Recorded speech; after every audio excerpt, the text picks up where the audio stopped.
İşte bu dünyadakilerin hiçbiri orada olmayacak kişinin gönlünün arzu ettiği şey oradadır. Orada baldan, sütten ve hiç sana ağır gelmeyen içecekler vardır.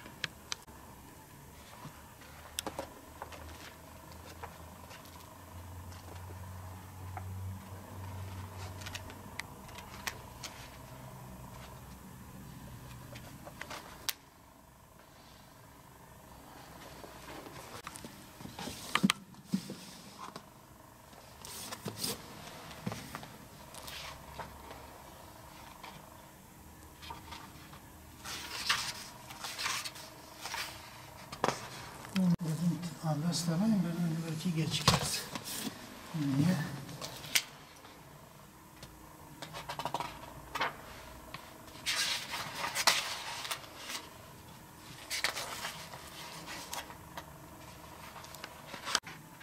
Euzubillahimineşşeytanirracim. Bismillahirrahmanirrahim. İnnel muttakîne fî cennetin ve uyûn. Udhulûhâ biselamin âmin. Bismillahirrahmanirrahim. Elhamdülillahi Rabbil âlemin.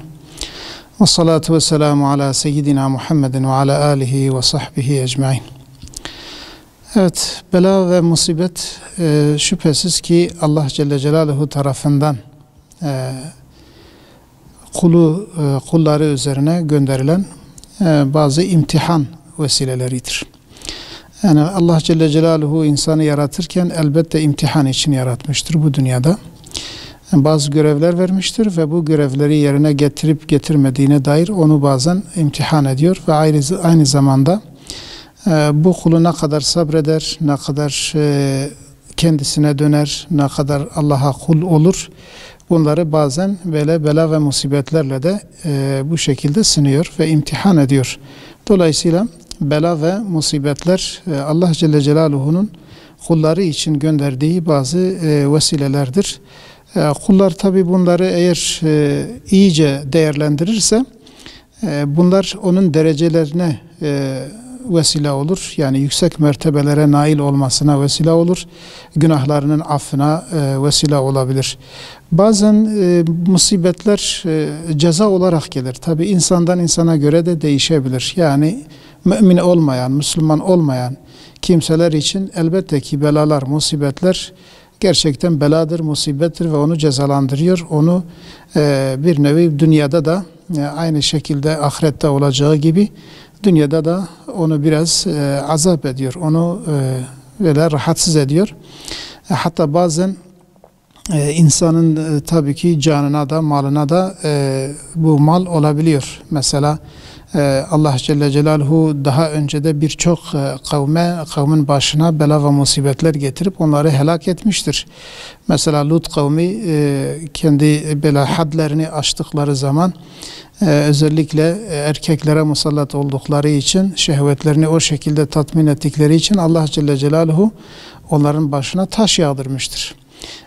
Bazı kavimlere rüzgarla, bazı kavimlerin başına mesela yüksek sesle bir çığlıkla onları helak etmiştir. Kimisini suyla, kimisini mesela hatta çekirgeyle bu şekilde imtihan etmiştir. Zaman zaman bu olmuş. Hatta Allah Celle Celaluhu kendi peygamberlerini de imtihan etmiştir. Onların başlarına da bazı musibetler gelmiş. Tabii ki bunlarınki imtihandır. Yani onların derecelerinin yükselmesi ve aynı şekilde insanlara numune ve örnek olabilmeleri için Allah Celle Celaluhu onlara imtihanlar vermiştir. Mesela Hazreti Eyyub Aleyhisselam'ın başına çok ciddi bir hastalık gelmiştir. Hatta Hazreti Eyyub şöyle bir duada bulunmuş. Rabbi inni meseniyad-durru ve ente erhamur rahimin. Ey Rabbim, bana zarar geldi, dokundu. Yani artık benim kalbime ve dilime de ilişmeye başladı. Sen merhametlerin en merhametlisisin diye duada bulunmuştur. Hazreti İbrahim Aleyhisselam ateşe atılmıştır. Bu bir imtihandır. Bu onun mesela imanının derecesini gösteriyor. Hazreti Yunus Aleyhisselam balığın karnına girmiş, balık onu yutmuştur ve o da orada tesbihte bulunmuş. Allah Celle Celaluhu eğer bu tesbihleri yapmasaydı kıyamet gününe kadar o balığın içinde kalacaktı diye ayet-i kerimede bize buyuruyor. Bunlar hepsi bizim için ders ve ibrettir. Yani demek ki bela ve musibetler bazen ceza olarak gelir, bazen merhamet olarak, bazen imtihan, bazen derecenin yükselmesi ve özellikle de insanın kendini tanıması, aciz olduğunu kavrayabilmesi için Allah Celle Celaluhu bu tür bela ve musibetleri zaman zaman gönderir. Evet, dedik ki bela ve musibetler herkese gelir ama herkese onun durumuna göre gelir. Yani kafire de gelir, küfründe çok şiddet olana da gelir. Onu direkt helak eder, yok eder. Bir an önce cehenneme yuvarlatır. Müslümana da gelir, onu imtihan eder. Bazen gafil olanları Allah Celle Celaluhu imtihan edip gafletinden uyandırmak ister. Üstad Bediüzzaman'ın şefkat tokatları dediği gibi. Hatta dedik ki peygamberlere bile gelir. Bu da onların sabırlarını, azimlerini ve özellikle bize örnek olmaları için dedik ki peygamberlere de Allah Celle Celaluhu bela ve musibet ve imtihan gönderir. Şimdi biz yani beşer olarak bir imtihana tabi tutulduğumuz zaman ne yapmamız lazımdır?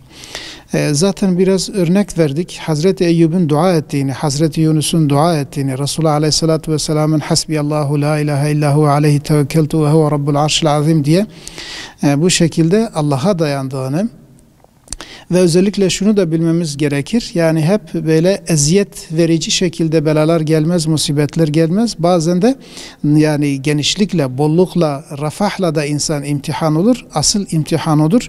Belki şimdiye kadar biz bollukla imtihan edildik. Orada biz gaflete girdik. Allah Celle Celaluhu bu vesileyle bu son imtihanla bizi o gafletten uyandırmak belki istiyordur. Biz şu anda ne yapmamız lazım? İşte bu bela ve musibetler esnasında daha çok Allah'a yaklaşmamız, daha çok Allah'a yönelmemiz, daha çok dua ve istiğfara yapışmamız lazım. İbadetlerimizi artırmamız lazım. Geçmiş günahlardan tövbe etmemiz lazım.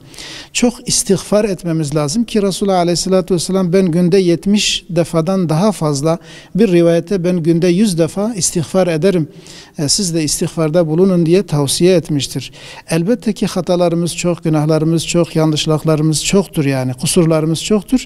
Bu musibet esnasında en azından bu musibette bile eğer Allah'a yönelmezsek bu artık demek ki helakimizin yaklaşmasıdır. İşte bunun için biz bu zaman ne yapmamız lazım? Elbette ki işte bu istiğfar ve maneviyatımızı yükseltmemiz lazım. Özellikle biz bakıyoruz ki tabi gayrimüslimlerin şe'nidir, olabilir yani.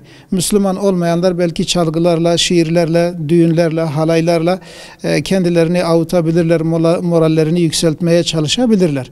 Fakat bir Müslüman için Ela bi zikrillahi tetmainnul kulub gibi bir ders vardır. Allah Celle Celaluhu dikkat edin, kalpler Allah'ı zikretmekle mutmain olur, rahat bulur, sekinet bulur.